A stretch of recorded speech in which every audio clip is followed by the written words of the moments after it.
Hello, MediaTalkers.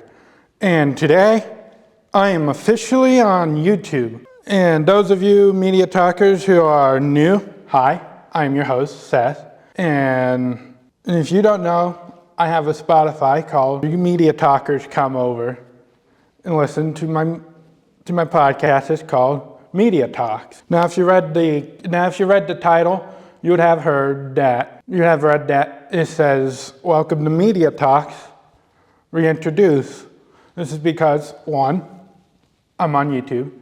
Two, the other one had the other co-host, I should say, and he's not here no more. He's not doing it with me no more, so I'm taking over, and I kind of got the hang of what the move on from what we were both doing to what now I'm going to do for this. And so today, to be a few things, we'll do a leaderboard. We'll be doing a tier list, pretty much leaderboard, ranking like top 10 for something. And then I'll also talk about why it's called, what the podcast is and why it's called Media Talk.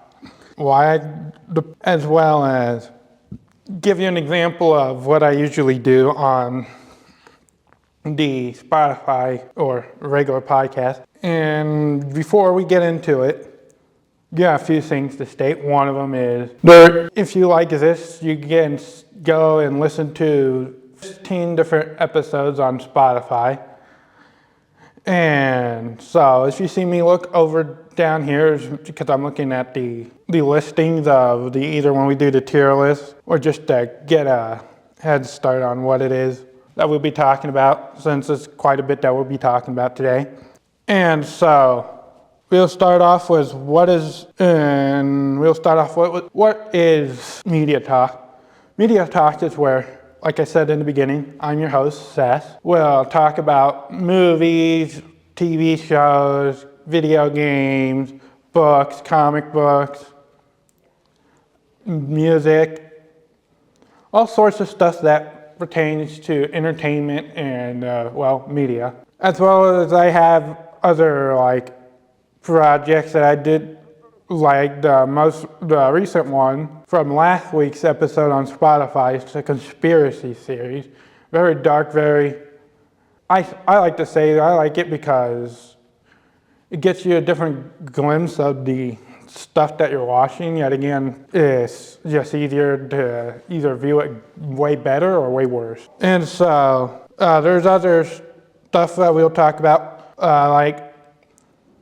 So what I try to do is when I talk about movies, I'll try to get the facts, which is your plot, your soundtrack sometimes, and all that around there, the characters, what they do, who they are, and the plot, whatever I need to do to explain it. And then the opinion piece part that comes to it would be it's simply me going to the movie theater and just giving out my experience of what I thought of it beforehand, what happened during, my reaction during, and then my initial review at the end. I do get a review at the end of every explanation of something I do, video games, movies related, TV shows too. And so that's what the Media Talks is. It's pretty much me explaining to you guys what are these stuff that people can watch for entertainment. Now, why is it called Media Talk? It's called Media Talks because at the original reason would be because of I was for a class doing a radio show called Let's Talk Movies, and then I decided to just switch it over to being a podcast, but instead of just talking movies, because we eventually would run out, I decided why not talk on every basis of media. And so then that's where media comes in, and I'm like, I like the let's talk movie aspect, so I was like, let's just do Media Talks, because that's what I'm doing. I'm talking about media, entertainment, movies, TV shows, you know the drill by now. And so that was the original idea. Otherwise, is that it was that, well, MediaTalkers, like, maybe someday, one of these days I'll do like something big's happening on social media. I could cover it without putting all the opinion base at least, but I'll cover what's going on during the said post. Otherwise, I'll just stay with what I've been doing for the past. This will be the 16th episode of the entire podcast being alive, I should say, which is just explaining plots of movies and stuff.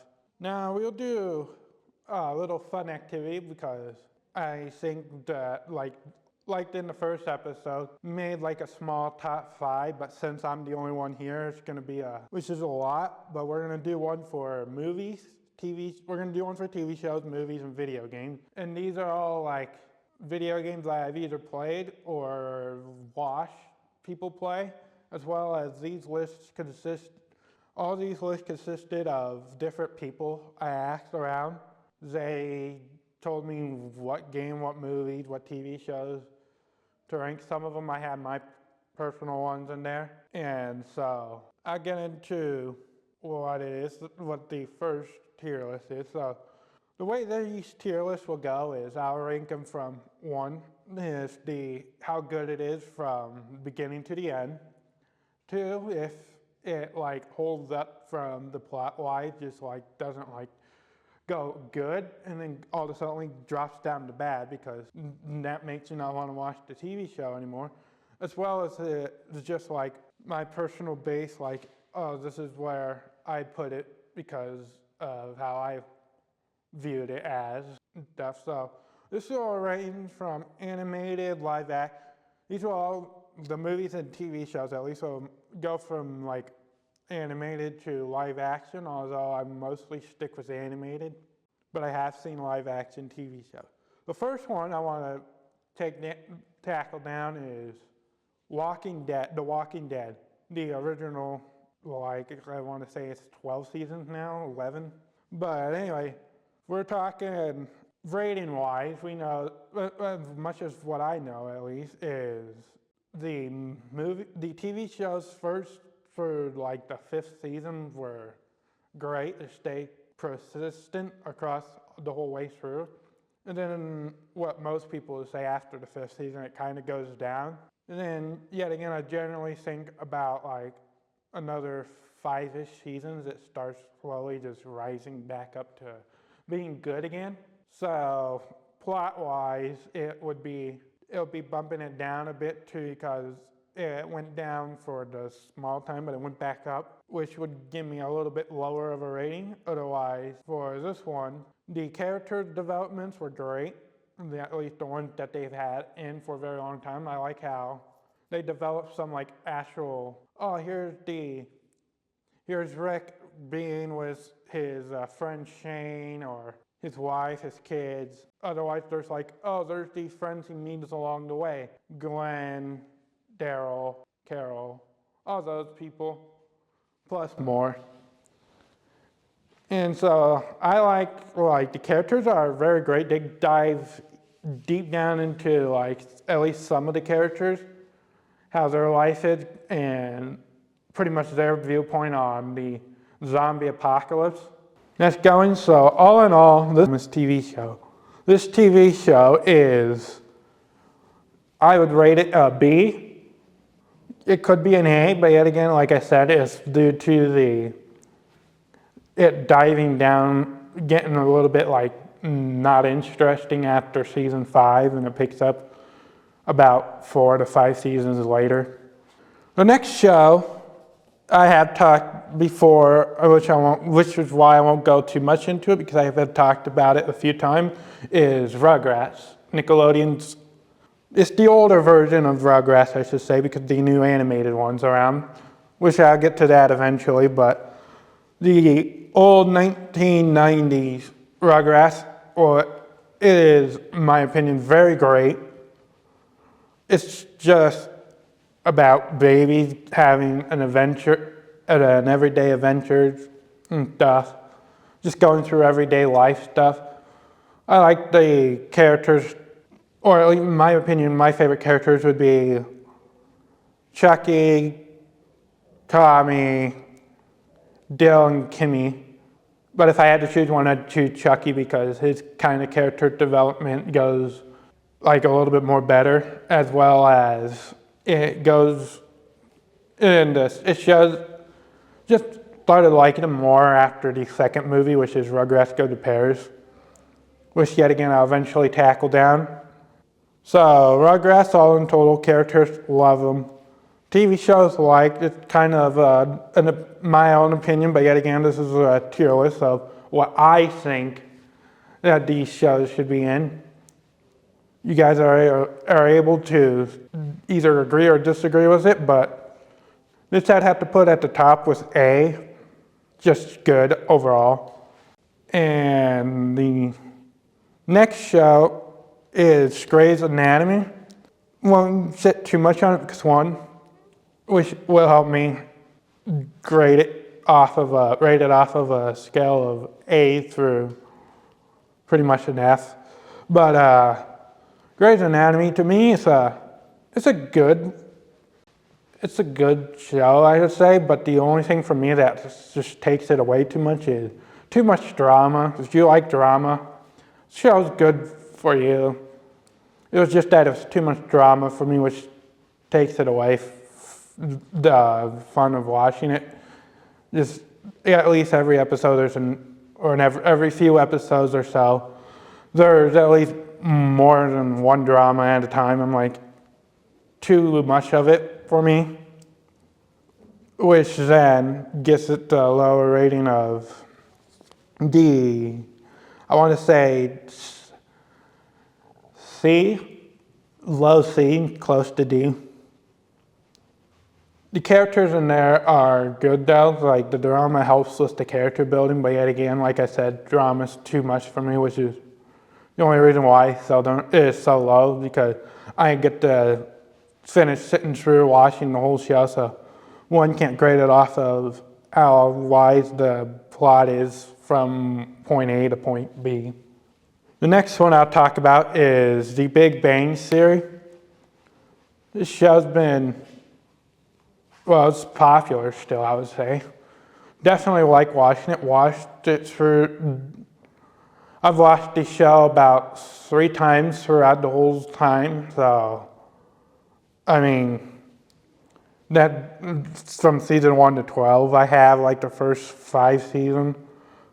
The plot is sort of like every other like reality TV show, is just going through everyday life of scientists, like these smart scientists who are just trying to like get around in life. So character developments, I like the way they like structured it to pretty much stay. So there's the main characters, Penny, Leonard, and Sheldon. Those main characters, they pretty much the whole show of all these smart scientists on there. They all like grow, but yet again, they still stay to their like core character, personality, and all that. So it's always great to see, which is what I think makes the show great, as well as it's a comedy show, so it definitely does get me laughing a lot. I would have to also give this an A, due to the character developments are great, the plot pretty much sticks throughout. What I'm saying is you're getting what you think of a reality show is what you're essentially getting in it. It's funny, you'll have some like relationships and stuff, you'll have just a good time watching it. Next one is SpongeBob SquarePants. Now this one's a little bit tricky because I do stick around watching the whole 14 seasons. However, I do like the original 5 seasons, 5 to 6. Yeah, when they reach season 5 to 6, that's pretty much ooh, I like it then, because around that time, that's when they actually hand-drawn all the characters and stuff, as well as the characters in there are just like, it's more fun, more entertaining.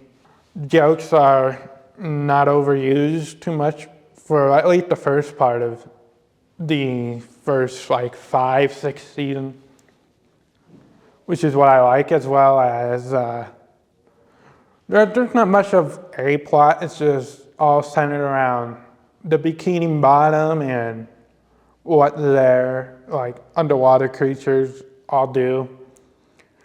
Save for the majority of the show, you're following the pretty much life of SpongeBob, but yet again you also have times where you see Plankton and Mr. Krabs.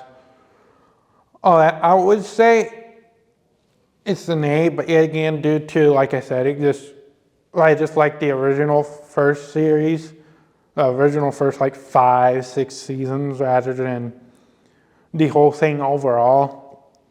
It bumps it down, but yet again, it can't go nowhere lower than a B, simply because they've been going on for like 25 years, which, if I'm still watching each and every single episode, I can't say that I don't like it because I'm watching it constantly, which then makes the ratings goes up. But yet again, like I said, it's due to the first 1 through 5 seasons, so at most it has to bump down back to a, well, B. B, like high B, rising high B, yeah, probably up front, I'll put it. And before I go on with the next one, kind of get the whole like TV show ratings.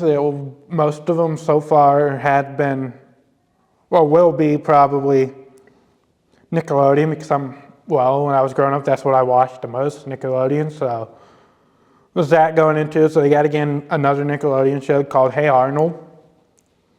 I like this one because you're showing through the character. Like most of these shows, all the characters are great. I say for the rest of them, the characters are going to be great. They do them very good, and so I have to put that's where all the like character-wise is going to keep them rise up. But yet again, it's mostly with the plot and the songs and stuff, which with the other past shows, the songs are good. They stick around. They do sometimes miss, but yet again, most of the time they hit. Hey Arnold's plot is pretty much a football head living with his grandparents, going to school, pretty much having this, you're just going through a life of, I want to say middle school. It should be, yeah, I want to say it's middle school.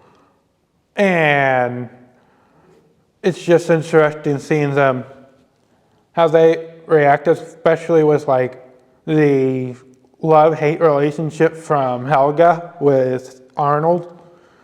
She acts like a boy around Arnold, but yet again, she has this switch that constantly turns on and then turns back off because it's just her feelings for Arnold, and she can't exactly say it like she wants, like most people would. Yet again, she just says it through constantly bullying him, which is fun. I do like the character with the friendship with Arnold and Gerald.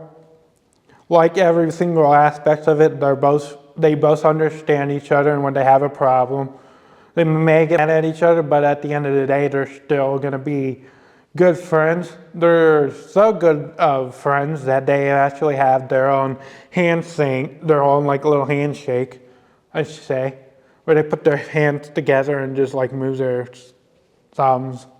I liked it from the first episode, and essentially the whole layout of the plot is you got to go from episode 1, you finish the series, and then you go into the second movie that they have, which is Welcome to the Jungle, which I'm pretty sure is on the list for movies, which I'll get to later, and I'll explain why. But again, that's also going to be a great part of this, and I would probably have to say This would be the first like S rating because I think it's great. Too great, at least for me in my opinion, but another one is a Cartoon Network, and that's the regular show. Following Mordecai and Rigby work at a park.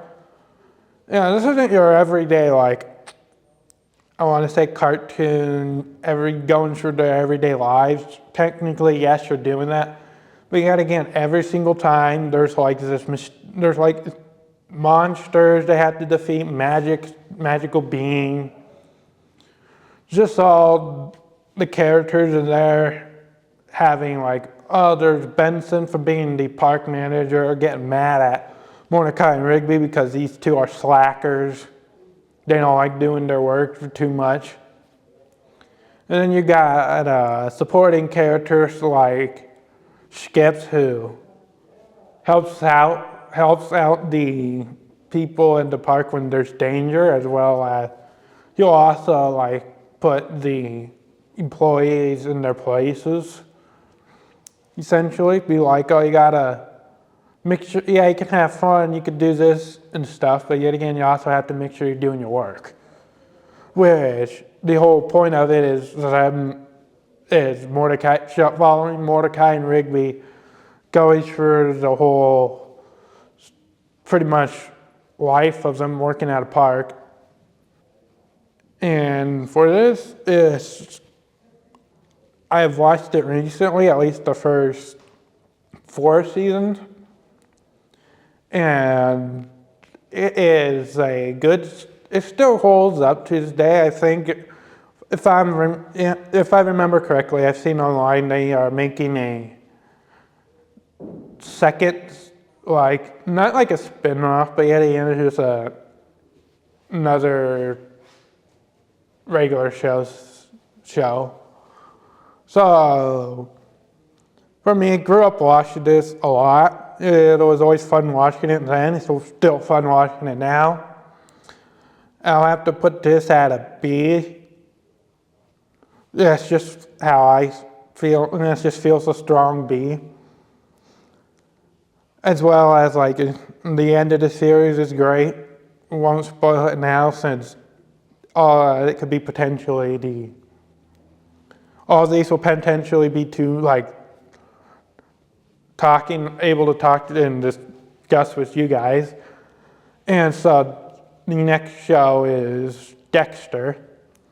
Now, this is a pretty much crime show, I should say. And I started watching this simply because family members have had it on their TVs, piqued my interest enough for me to go back to season 1, watch it.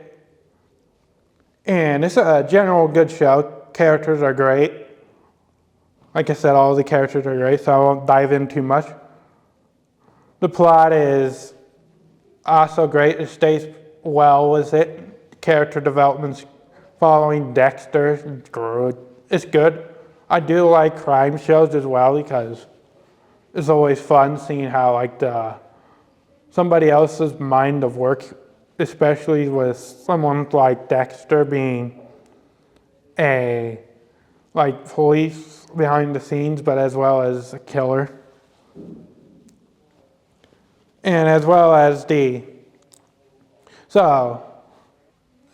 like all the scenes in there are great. All the like mysteries and investigations are good too. It just gets you from like watching from the beginning of the episode to the end of the episode. Keeps you on the edge of your seat a bit. Yet again, depends if you like crime shows. You're gonna love this show, but if you don't, then it might not be the one that is like, oh, you can like sit through it all and really be engaged or be disengaged. So all in total, I have to give this series an A. This show an A, I should say. Series, yeah, it's a TV series, is an A. An A, TV series, high, mid-A, I should say, yeah, mid-A. The next one's another crime show, and that is NCIS. And like most crime shows, which is a weird trend, but for me at least, I find it weird because majority of the time when I do find a crime show interesting, it's usually through my own family members watching it, and I just get engaged from it easily because that's what's on the screen, and whatever episode that's playing is always seems to be the one that's interesting for me to go back through and watch it. And so this one is a bit, I like they're still continuing it. They've been around since 2003. And I believe a new season comes out this year, which will be fun to get back on to, and I'll talk about eventually. But I do like the characters' dynamic because you got their work lives, being Navy criminal investigation people, doing pretty much every crime that happens on the Navy base, but as well as it also goes through all of their personal life stuff, their personal problems, relationships, and quite really each new character that becomes part of NCIS team is essentially they become good friends, which is great. Like series that you can meet different strangers gradually through the show, and then them all befriending each other through, as well as them solving their personal issues. And I kind of see it through with the show that they do. They learn from their own investigations with some of their personal problems, and it helps them out. As well as some of their investigations are due to their personal problems, which make the show more interesting. So all in all, I have to put NCIS at a B, which most of these probably will be higher up rating. I'll try to be less biased on the rest of these, but again, being biased too much, which is a big key of, at least to me, to make a tier list.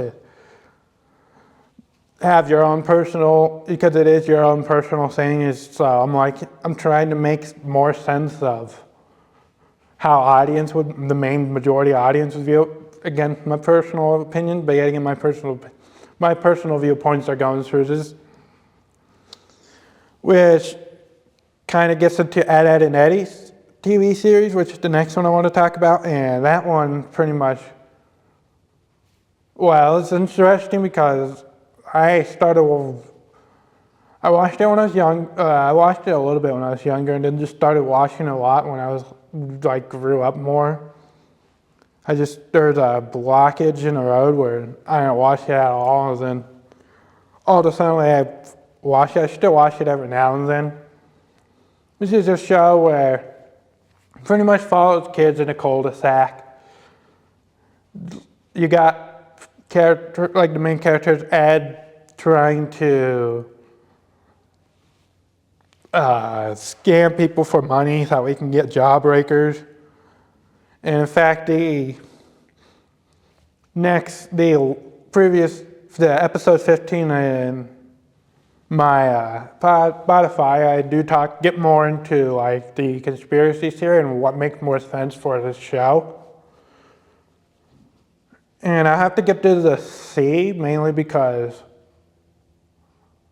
I see it was just a bunch of it's good to go back and enjoy rewatching it to pretty much if you want to have time to relax, enjoy something that's generally good. You can watch that just to have fun. But as well as it's for me, I'm it's not up there. I can't explain why.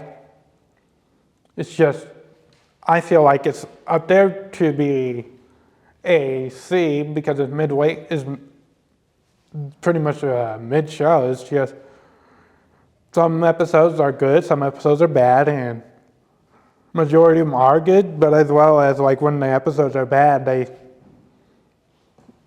it's like, it's interesting to see how they do saying in the episodes, as well as kind of constant with what the characters are doing. They're always pretty much doing the same exact thing, which gets kind of boring after a while. However, with this next TV show, it's complete opposite, and that TV show is Tom and Jerry.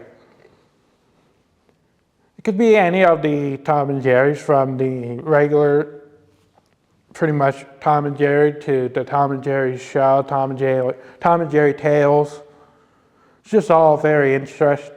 All very pretty much the exact, like I said, the exact same thing. They do the same exact routine. However, it's a mice chasing a cat, and sometimes one or the other will win. Most of the time it's Jerry and end up winning.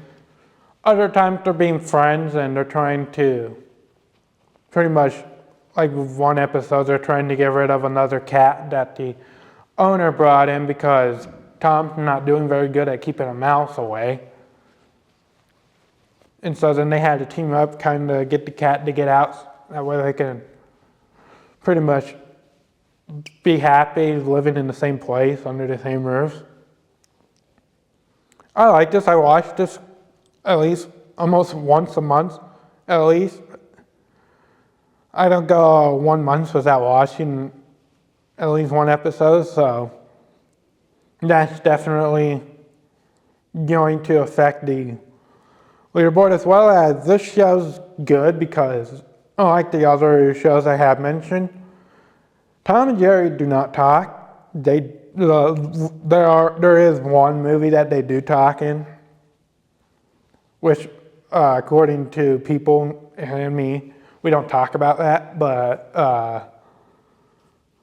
it's just interesting because you know exactly like what they'd be saying and what they're doing based off of, because it's all action and it's all in their body language. You can easily tell what they're thinking, what's going to happen in their minds and stuff. So it's very great, very fun, entertaining.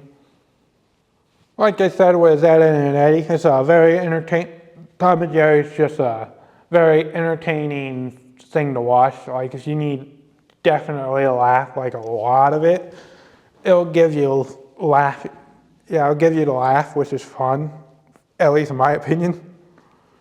Because who wouldn't want to sit down and watch a mouse try to take down a cat, and the cat ends up the cat goes after the mouse, and the mouse ends up winning afterwards. Where some of them are pretty smart, other ones I'm picking sides with, and yeah. So overall, the rating A plus, almost an S, but an A, simply because it has the aspect of they don't talk, which for some people not for them, because they need people talking and know what's going on. But if you can really sit there and look at their body language, you're pretty much getting you could pretty much read them like a book. And then the next show is The Flash. The CBS, I believe. No,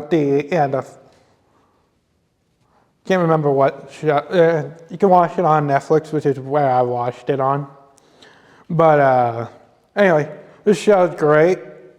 It's just a show about the superhero that we don't get. I don't think, other than the recent movies, which were not very good. I think anybody can agree with that. But I'm this show's great.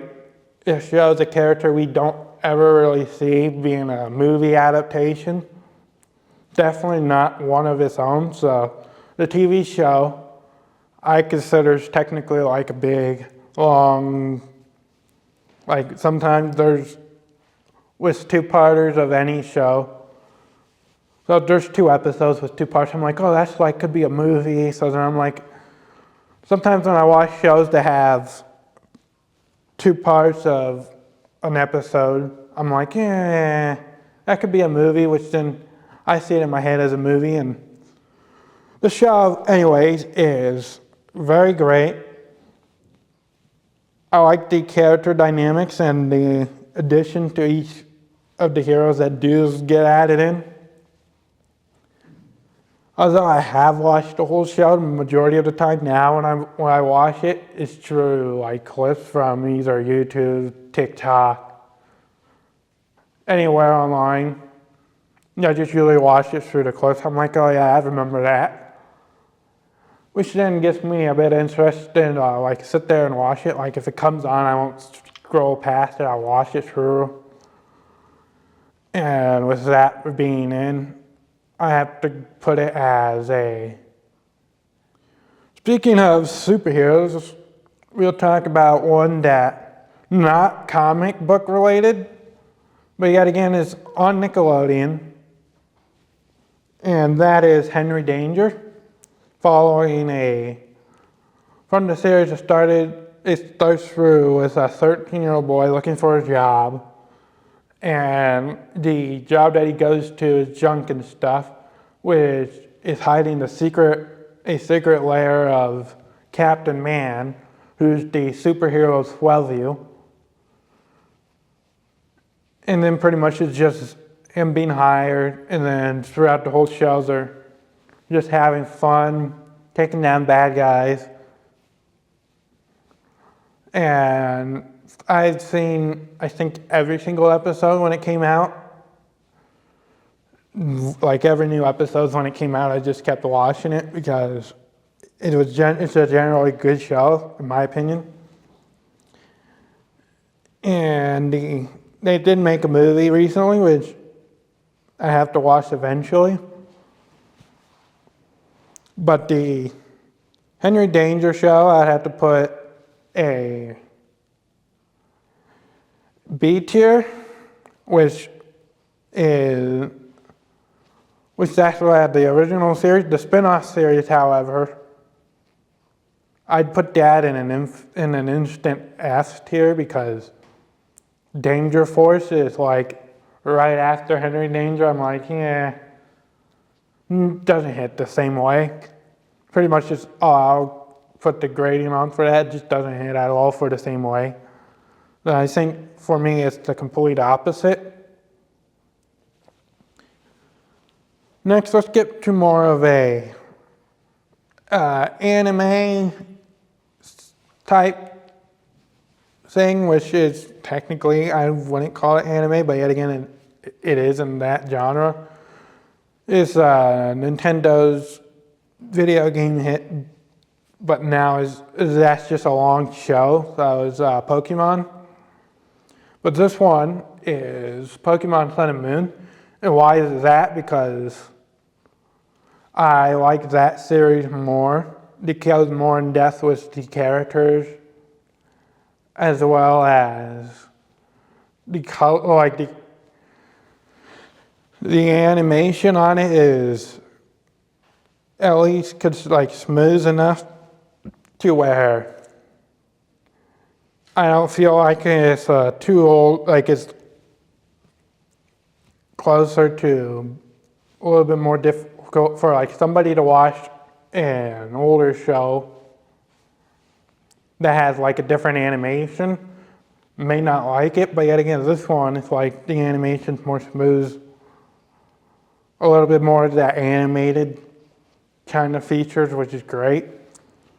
Why I like it, and not going through too much, it's just Ash going to get a pretty much gem or a stone to power up Pikachu even more, become more stronger, as well as to defeat every gym, to yet again continue being the Pokemon master.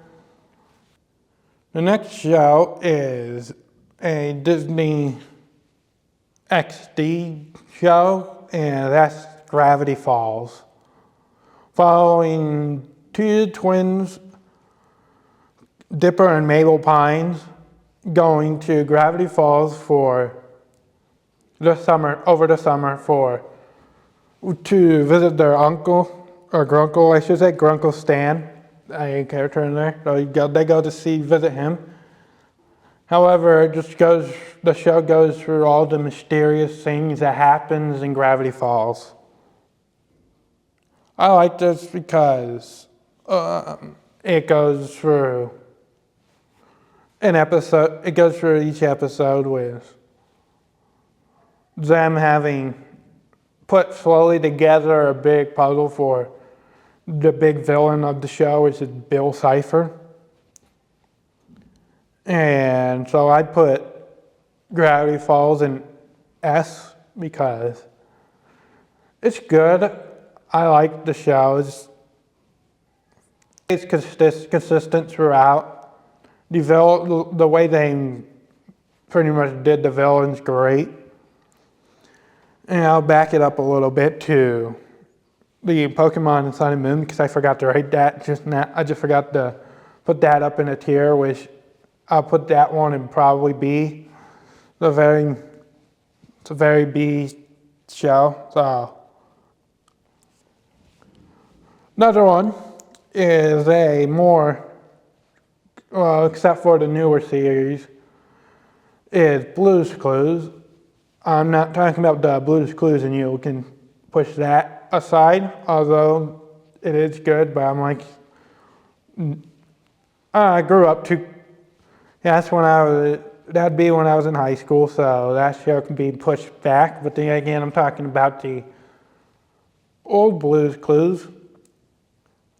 However, if you want to take a second to guess which host I'm talking about, that's specifically my favorite. The hosts' names are Steve or it'd be two different hosts. They're both pretty much friends. No, cousin. Yeah, they're cousin. Both of them are good. I like Steve more better. But I'm like, and again, this show's very educational for at least little kids, just to learn where clues are, how to solve a simple, small little 3-pictured puzzle, which is fun because then you help Blue, the dog, as well as I just like the character Steve overall. He's fun, comforting, and makes it more fun to engage in the show. I'll have to probably put this in S tier because it's an S-rated show.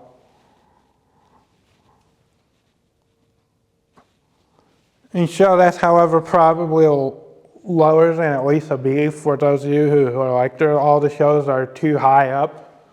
One show that's at least lower than a C would be Wildcrats. I do like how the two brothers are hanging out, having fun with pretty much getting you to discover animals. However, until recently, I started liking it. But back then, when I was younger, did not like the show whatsoever. It wasn't entertaining to me. Which to me is like, now when I watch it, yeah, it's good, but I like to also stick to, I've seen the majority of the episodes when I was younger, and when I was younger, I wouldn't watch it too much. Which is what makes me want to go back and watch it if I've seen it. This is a brand new show that came out when I wasn't growing up. I watch it and see if I continue watching it, then yeah, if I like it, I'll watch it more. That's how TV shows work. But for this one, it's just, I didn't get into it at all when I was younger, so I'm like, this is a very D rating. It's not an F simply because, one, I recently like slowly. Like if it's on TV, I'll watch it. Like if somebody has it on TV, I'll simply go up there and watching along with them. But otherwise, yeah, it's a very D simply because it follows nature's creatures and stuff. They very educational on it, which is good and fun, entertaining for that much. But yet again, if Wildcrafts is de-animated, it's an animated thing. I just don't like how the whole like storyline they have built up with it. It's not interesting enough for me. And last but not least, at least TV show wise, is Full House. And I like this one because this is a sitcom. I kind of do like sitcom more for live action movies. TV shows, sitcoms are more fun for me, entertaining. And this show does exactly that. It's just a family moving on from a passing of the mother, and just the family just slowly moves on, grows more better. And they all live under the same house, which is interesting to see how a father, 3 kids, a brother-in-law, and a best friend all lives in the same place. Very fun, entertaining, and I still think it holds to this day. And so, all in all, this show's an easy A plus. You want to put it for the A or A minus is A plus. Now to speed things up, usually I would do 20, but again now thinking of it, it's probably going to be a little bit too, don't want to sit here and talk about it too much. So let's go into movies. I'll do probably first 10 I have on here. And the first movie being the animated movie, The Cruise. This film is great. Follows cavemen and they're trying to, and the daughter's trying to, Eve is trying to pretty much, I think it's Eve. Anyways, the daughter keeps trying to like go towards the sun or whatnot, and the father keeps getting her from going there, simply because he's stuck in pretty much they're cavemen, so they're stuck into what they know, and they know best, and this film does great of having like the father just slowly like moves on, especially with the character that we get later introduced in the film, Guy. He's trying to get this whole family to go to tomorrow, which is an interesting concept that they put in the first movie. All in total, it's great. It has a good message overall through the movie, and I would have to say this is a very A tier. Very good. Now, if you like superheroes, yeah, and you could probably figure out what superhero I'll be talking about simply by this one hint. What is the most main movie in Marvel that we have? If you said Spider-Man, you'd be correct. Because it has now 7 different films of just a solo Spider-Man film. But for this one, I'm talking the original Spider-Man, Tobey Maguire's first Spider-Man movie. And this one's great. Great introduction to the Tobey Maguire Spider-Man, which all the Spider-Mans are great, but this one's my personal favorite because he's the best Spider-Man. He's the original. And without Tobey Maguire being Spider-Man, I don't think we would have gotten more Spider-Man because he did portray Spider-Man good. And pretty much the short plot that makes it good is how Spider-Man goes from learning to begin from with great power to become great responsibility, as well as trying to save everybody, as well try to stop Green Goblin from doing anything bad. So all in total, I give this a solid A. Solid S. S for Spider-Man. Let's go. Solid S for Spider-Man. That's a good rating. Up next is an older one, Robin Williams film, and that is Jumanji. This is based off of the board game. Not to be, like I said, this is the older Jumanji with Robin Williams in it, not the one with Dwayne and Kevin Hart and all of them. This one I like because it talks about it gets like the actual like people like one, Robin Williams, good actor, great actor, one of my favorites, which is why this is up there because Robin Williams film, as well as it goes through the whole board game very well. And the plot is essentially them trying to play a game of Jumanji. And as they're going through it, all the things that are going on in the game is actually coming to life in real life. So they have to also pretty much quite literally play the game Jumanji as they play the game. Weird analogy, but yeah, again, too much of the same thing, same words in the same sentence. This is a very good film. I have to put it in B tier. Let's go to Paddington. This movie follows a bear that's in Peru, and a storm hits in their like forest area where they live.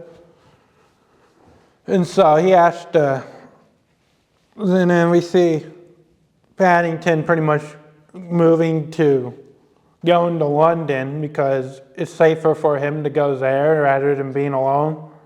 Because their house got destroyed, they have to relocate for a home. And Paddington makes it to London, where he meets the Browns family. And pretty much it's him adapting to the human world, as well as the Browns specifically Mr. Brown just slowly starts liking the bear.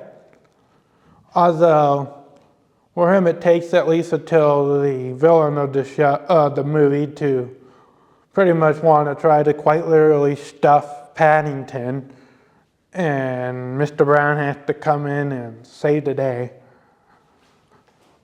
This is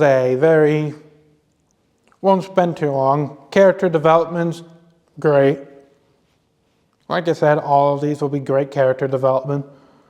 And so Paddington is a very good film to watch when you want to just see something kind of like unique, a little bit funny.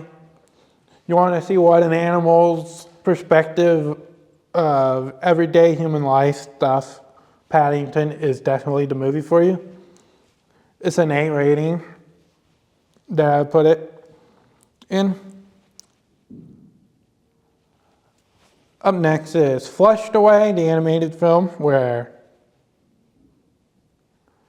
we follow the main character. He pretty much he's just pretty much a pet.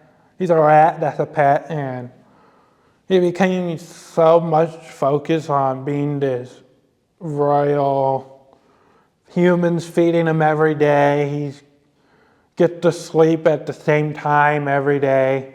He's away from danger to him being eventually flushed into the toilet. And now it's dealing with and trying to get back to his house.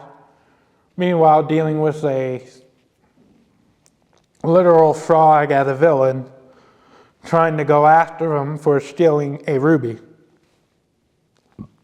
And so it felt great because the main character throughout the whole film gets to a good impact of. He starts from, oh, I'm just this pretty much human pet animal that's never in danger, having to face danger, and now being like he prefers to live a life that's not stuck in a cage and pretty much ending up to be a pet. He just wants to be wherever he goes, wherever he wants to go, wherever life takes him, which is what he quite literally does by the end of it, giving this movie a B tier, very B-rated film, which is great. A film that's more live action, more action filled is Maze Runner.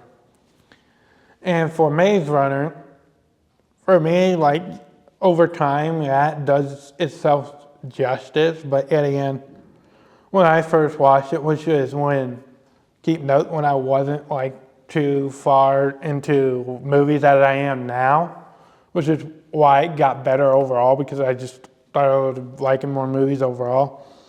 However, this is more focused on when I first pretty much experienced watching it, at least growing up. And so Maze Runner is I just put it a D rating.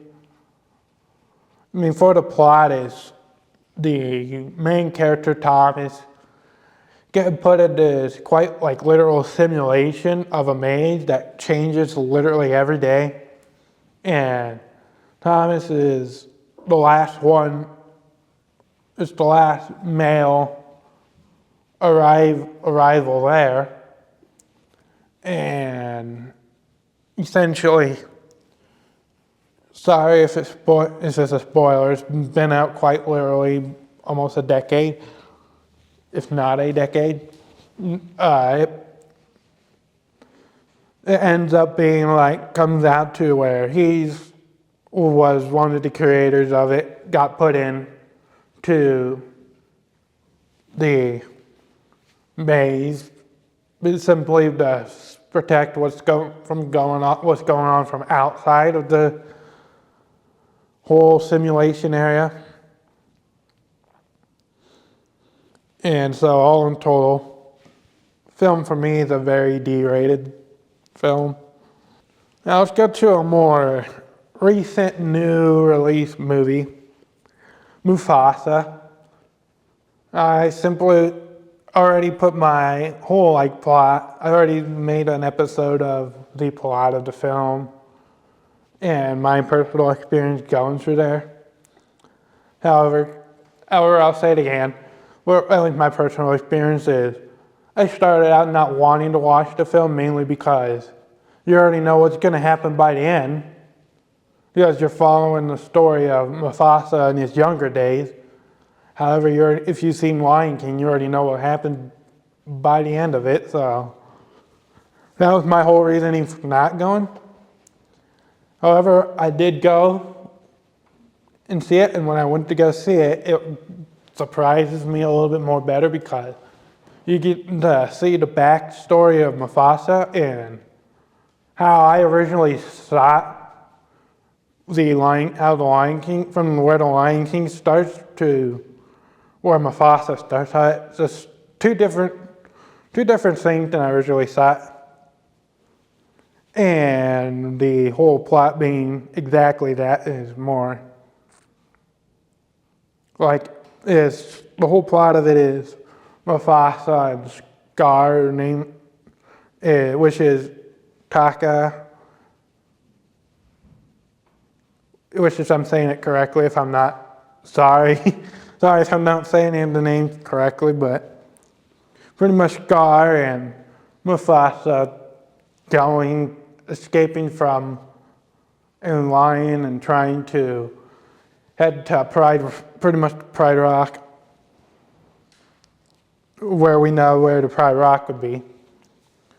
Overall, this film is, at least for 2024 and 2025, I've watched it 2025, it came out 2024, so this is probably the most surprise film for me, which I have to give this an A because of that, because it surprised me from my expectations of what I thought it was going to be.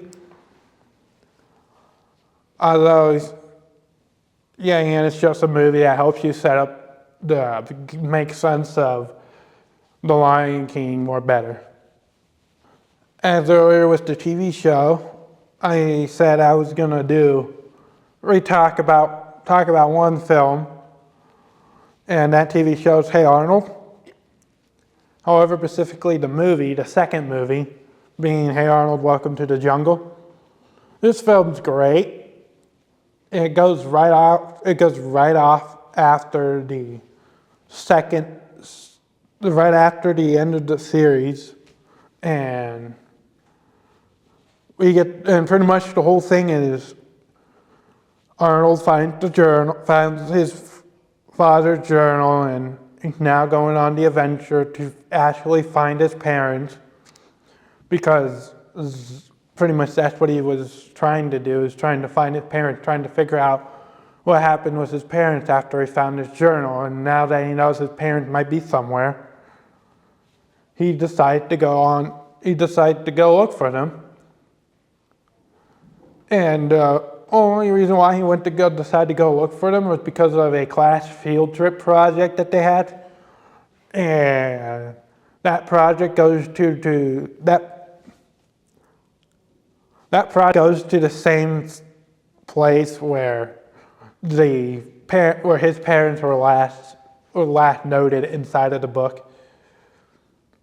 Which to me is weird, because the journal started where they are and somehow got into the attic of Arnold Shortman's apartment. And it's just fascinating to me.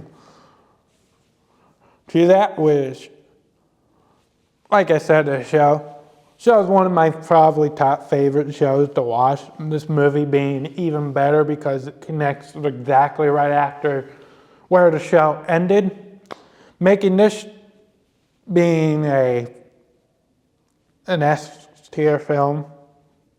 Last but not least, I'm going to talk about for at least movie-wise, I'm going to talk about the Teen Mutant Ninja Turtles, the original first one, way back in like the 80s, 90s.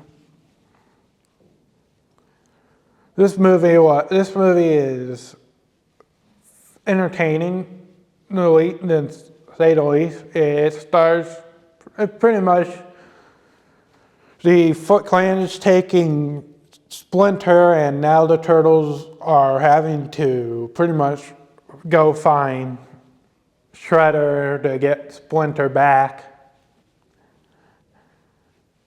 As well as the overall movie it pretty much follows the relationship of all the four brothers and just seeing them grow, which is great, because majority of the time we're seeing how all the brothers are pretty much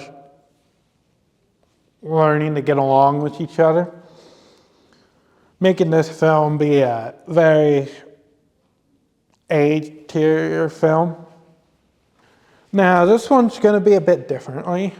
I'm going to do a tier list of video games. However, the way I'm going to rate these are based off of pretty much how like I viewed the game as, like if I'm like it enough to go back and play it again, or if it's like an open world game, I'll keep playing it, because some of these are open world games, some of them are simulation. I'll play them, as well as based off of like how much of it I have played. And so I'll start off with a very probably well known, and anybody probably have played it, which is Super Mario Brothers. It could be the DS, it could be the Wii, any of them. Wii U, any of the Super Mario Brothers game, where you have to go through about 8 levels to pretty much go be as Mario and go save Princess Peach. This game I played a bunch.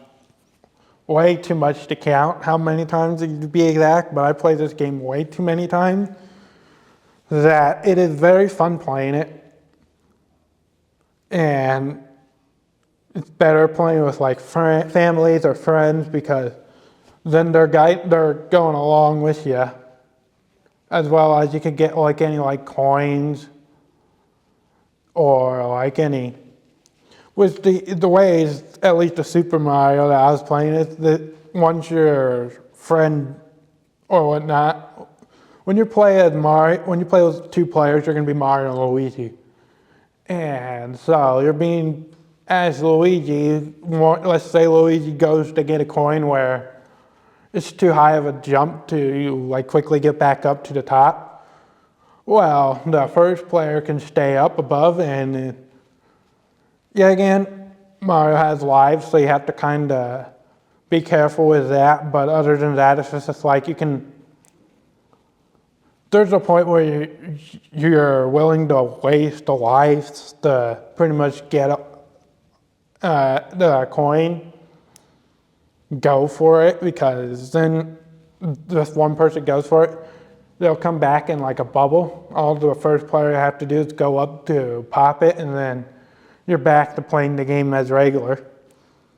This is a game that I, like I said, play many times, so due to that, it's a very S-tier game. I like it a lot.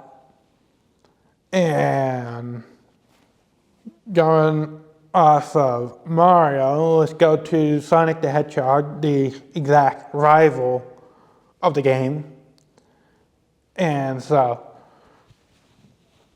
Sonic is quite literally kind of like Mario, except you're not going after a princess, you're going after Dr. Eggman to pretty much Dr. Robotnik, I should say. It's what his first name's Eggman, and anyways, Robotnik. You're being Sonic, going after Robotnik, trying to save all the animals in Green Hills, all the other maps that they have. And so this game is another game I played quite a bit, and it's very enjoyable. It's a very A-rated game, to me at least, and yeah, it's very fun, entertaining to play if you like the saving the animals, or just like playing games like Sonic or Mario.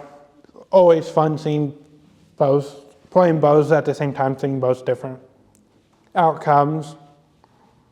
Next game is kind of an older game. I don't think most I don't think kids these days would know what it is, but I grew up playing Skylanders SWAT Forces, and that game was a blast, simply because I like this game because it's more like fun to play it with, because you got the connect the portal to your Wii or Xbox, whichever one you play it on. And once you plug it in, it lights up, and once you put your character down on it, it pretty much inserts it. So you get to put an actual character figurine, which you get the box game. It comes with a starter pack, and you get to pretty much have that little aspect of you get to go look for collect these collectible characters, as well as put them on the portal, and then it transferring from the portal to the game, which I found, every time when I was younger, it just blew my mind, because you have a little action figurine toy to put on the portal to then go to a video game. And as soon as you take that character right off, the character in the game just goes away. And if you don't have another character on there, it'll tell you to put in another character to continue playing the game. So you do have to have a character on it. And the Skylanders Swap Force game specifically has some characters you get to split in half, and you get to swap some parts of their body, their top half and the bottom half, you get to change it to then water and fire elements, or magic and grass. So very fun game, and the whole point of the game is to go and defeat Chaos. However, this time you have to also defeat Chaos's mother, which whenever I got to that point was kind of difficult, as well as very fun playing it. And so overall, Skylanders Swap Forces is a high B game, simply because the aspect is unique. You gotta have the portal and the character, but as well as also B, because you have to have certain characters, because you have to have at least a character to play it. And if it's not on, and if you lose it or something, you can't keep playing the game until you get another character on there, or you find it, or you have to rebuy it. So then if it gets lost and you can't find it, that means you have to wait till you buy another character, which would suck. So overall, I'd say this game is, B. Now let's go to a video game that's now recent, and that is Poppy Playtime. There is 4 different Poppy Playtimes, but I find those are more chapters of one whole game. Overall, the game's fun. You're going into a toy factory, and you're trying to solve a mystery, as well as and then the first one, you're just trying to go find Poppy. And then by the time the second one is going to defeat Mommy Longlegs, and then you go from pretty much the third one and fourth, and I believe they're going to be making a 5th one eventually, obviously, because then now you're going to be fighting the prototype, which is the whole reason why you're basically there, to stop the prototype. And overall, the games, you have puzzles, the characters' stories are unique, and it's a very fun to play. Each game gets a little bit more longer, and I think at least for all, each chapter you have to have at least, it'll give you at least 2 hours to 3 hours of gameplay, depending on how much you survive, how much time not wasted trying to solve a puzzle, all that stuff. And in total, and In total, I do like some of the characters that they do have, like the first game, Huggy Wuggy, very good character. Keeps popping up in the games as well. As well as I like the characters Catnip and the Dowie, who's the character in the fourth one. And those are all like my favorite characters like throughout the whole game. Very fun to play. I recommend anybody who like horror games to go play it. All in total, it's an A game. If you like puzzles, solving, the horror aspect of jump scaring, it's always good. So yeah, it's a very A-rated game. And then finally, I will rate the game. I like the game Wii Sports. This one gets you to exercise. Pretty much you gotta do exercise. You have a Nintendo Wii, you can play it. But the whole thing is you usually would have to have a controller. Like you want to do a game like boxing where you have to have a nunchuck with it. And so pretty much you get to play, it's just sports game playing, you get to play with your Wii characters. So you get to like get creative with Wii characters, otherwise there's some characters already made in the game for you to play. Like Matt, the world's most impossible guy to defeat in tennis. And you get to play fun games like bowling. I always liked playing bowling, that one was fun. You had to go to a bowling alley, then you had to get different shoes on for bowling.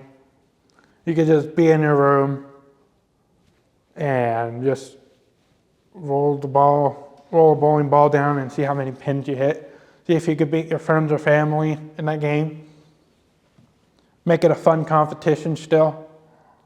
I give that one a very much A because you're getting extra. Not only you're playing a video game, you get to also play sports games on there, and you're getting exercise. Which those of you who don't like going outside and doing the sports stuff, this video game could be good for you. And all in total, I'll get that a very A-rated thing.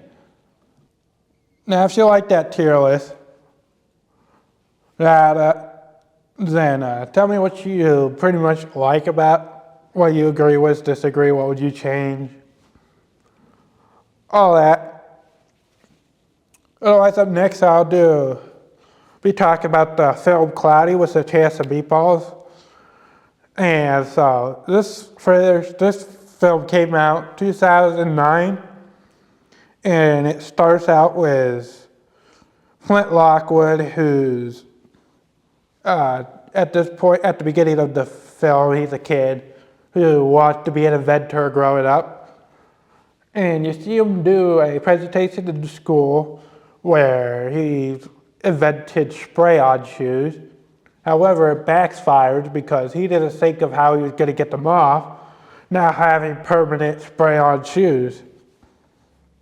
Which is what I liked about Flint Lockwood, is because he make these inventions, but yet again he gets very, very creative. And although the following of it is him having to figure out where to go from there, because he creates it, but then yet again he doesn't put too much test in there.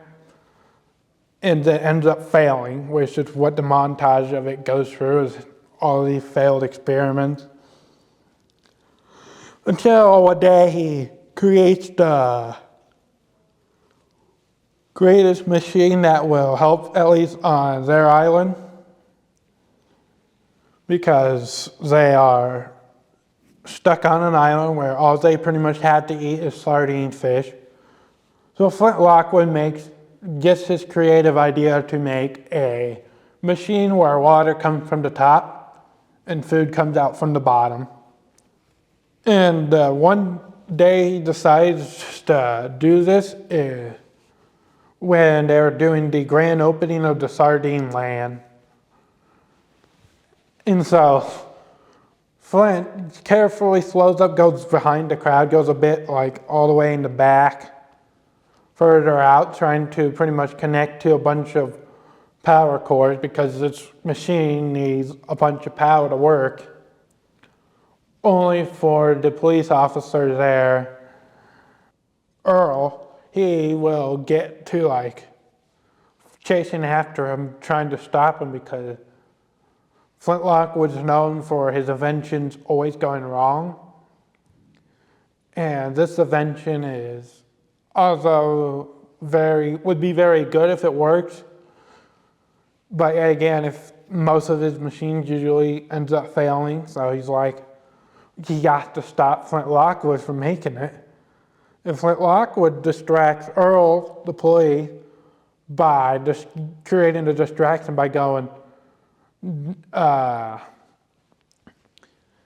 look, jaywalker. And Earl, being the dedicated police officer that he is, goes right after the jaywalker, which the person never did, but that was just to distract Earl away from Flint Lockwood's project invention. And as soon as Flint Lockwood plugs it in and starts up his machine, he tries to order, I believe, a cheeseburger. And as he does that, it's slowly getting created only for it to malfunction, shoot off, and Flint Lockwood literally is holding on to the wire, the cord of the invention that's connected to one of the power lines and just flying off straight into disaster as he is forced to let go of the cord and the machine goes straight up in the air, doesn't come back down, and Flint Lockwood gets yelled at by literally the whole town, in front of the whole town, for his machine almost hurting people. Because his machine, when he was flying off, there was a big giant fish tank and that almost destroyed it destroyed the whole place of Sardine Land, as well as it almost hit a bunch of people, only for it not to. Because it landed right at the top of it, landed right on there on the ground. So everybody's mad at Flint Lockwood. So Flint Lockwood, not wanting to be an inventor anymore, or gets mad that his invention didn't work at least, decides that he's going to go to the dock, sit there, and just focus on, that he needs to get better at doing making an invention, only for a reporter known as Sam comes in saying how there's a person who she doesn't know it was Flint, but she was during the Sardine Land, she was reporting of that event. And due to Flint Lockwood's invention, she decided that, oh, this person ruined it. Her one shot of being the reporter dream that she's trying to get to. And so as they are arguing, as they're pretty much going at it, was a conversation of the reporter just yelling at Flint because Flint Lockwood's machine didn't work, and it quite literally damaged the sardine land. And right after arguing, they see cheese goes straight to the barrel, and so he figured out his machine actually did work because it's in the clouds, and the whole science stuff with the water goes to the top from the clouds, and the food will come out to the bottom, making a storm food. And that's essentially where the rest of the film goes, is Flint Lockwood getting all these pretty much recommendation of what people want to eat every day, so he puts it in his machine. And there is a certain limit to what the machine can produce for food-wise. And as he's producing the food, he decides, oh look, I'm just gonna keep making more, and as soon as it gets to the yellow, to where it starts getting bad, he's gonna stop. Only for the mayor to be like, no, keep producing these new foods every single meal, and essentially just destroys the ejector button when Flint Lockwood realized that this machine is too powerful and is actually destroying the island that they're on. And so then he didn't have to manually go all the way up to where the machine is to pretty much shut it off forever. And so then now the gang of Earl, Manny, the reporter, Sam's cameraman, Flint Lockwood, all the whole gang is just, you're just sitting there, they're just going straight to what it is in fact turns out to be a giant meatball in the sky. And in the center is the machine of which Flint has to pretty much shut down forever. Overall, this film's great. The characters of Flint and his father is good, as well as all the characters do some way inform and learn a lesson through it, as well as it's unique. It's an inventor who wants to help out the world by giving, at least the island, his town, to pretty much be able to eat new foods other than just sardines all the time. So he decides, well, what the heck, let's make an invention to make a machine that can make food appear right in your hand from the sky. And he eventually does learn to even though the invention is a good idea and it did help, he had to figure out that, hey, we gotta shut it down, even though it's probably one of your greatest inventions that actually did work.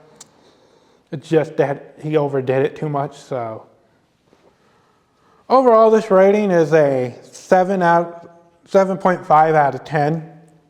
Simply because this movie's great, the soundtrack great, especially with the whole Sunshine, Lollipops, and Rainbows song going on while he's doing the montage of the whole town asking for food, eggs, bacon, pretty much all these food recommendations.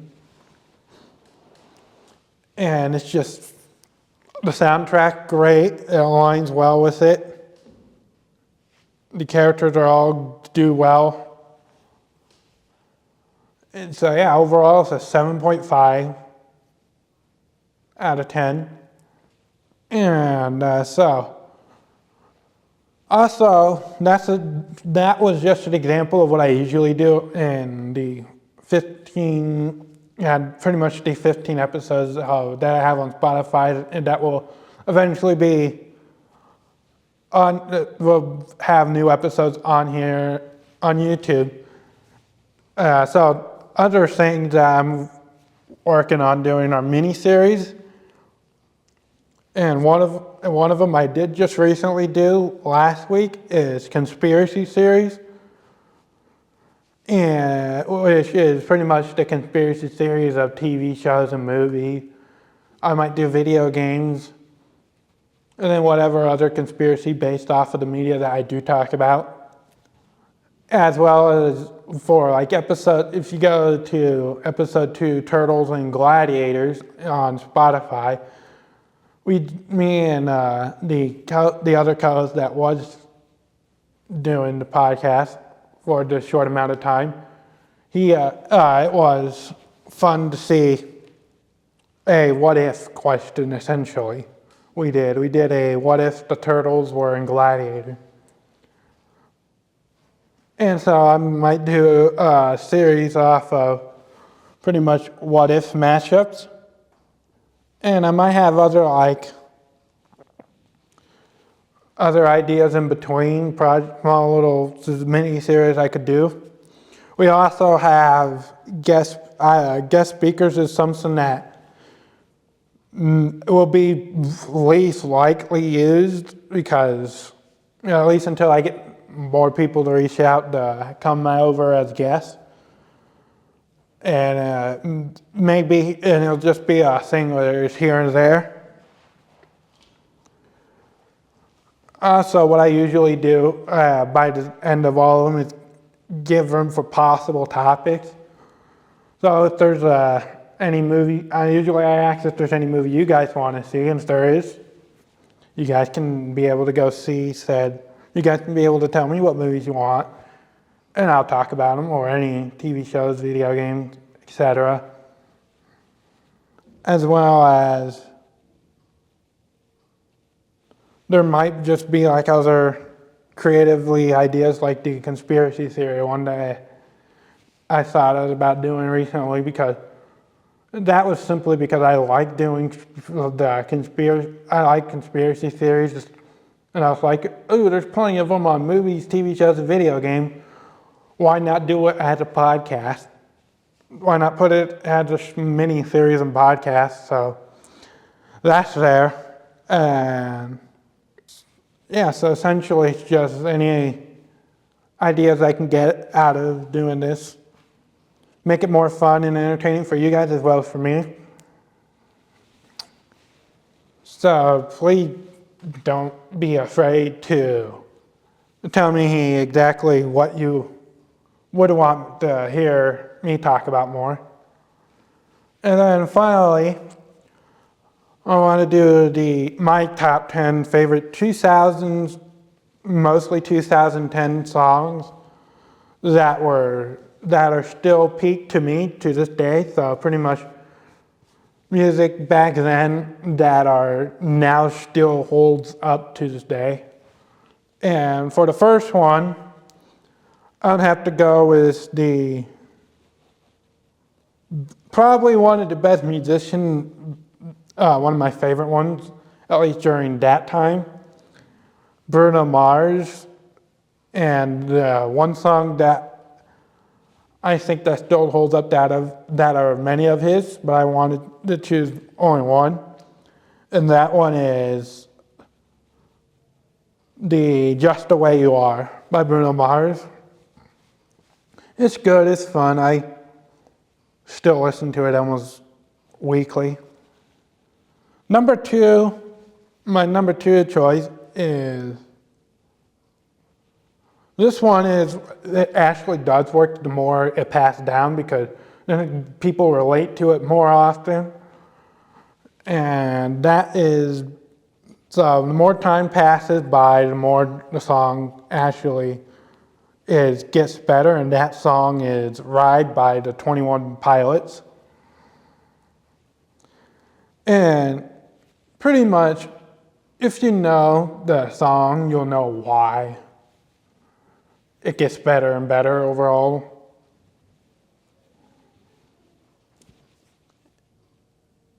And then number 3, You could say this song could go into the Hall of Fame, and that's because this song is called the Hall of Fame by the Scripts. And pretty much, this is just a song that I like listening to. Usually if I'm doing like if I'm like working out, I like listening to it. It's very, gets me pumped up to like motivate me a bit more to do stuff. I mostly listen to it when I'm exercising because it's pretty much sports that it talks about in the song. So I'm like, ooh, that's pretty much good, spirited to do like exercise sports. And I catch myself most of the time singing and dancing to it. I don't know if you guys would. And for number 4, it could be a hit or miss depending on when you listen to it. And that's where it really depends. And that song is Pompeii by Bastille, which I'm pretty sure that's how you say it. Sorry if it's, yet again, I apologize if it's bad, mispronounced. But it is definitely a great, summer song to listen to. At least for me, it's a great summer song to listen to. Now, speaking of summer, I think we can take a shift over to a well-known rapper. And this song is also a well-hit song of 2010. And if you don't know what that song is Love the Way You Lie by Eminem and Rihanna. And that song is very fun. I usually catch myself listening to it in the summer, as it was a summer hit of 2010.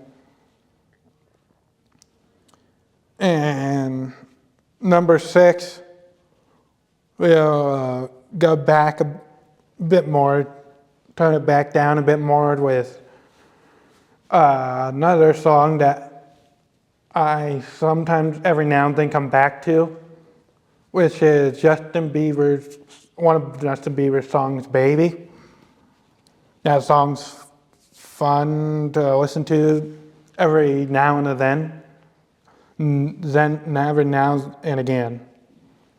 And then number 7, I could say that you'll go to California for this one, because this next song for number 7 is California Girl by Katy Perry and Snoop Dogg. And I like this song because it's great. It has Snoop Dogg in it. He's great. It has Katy Perry. She was great in the 2010s, at least for me, my personal opinion. And now these ones are still, the rest of these, the last 3 of them are still good.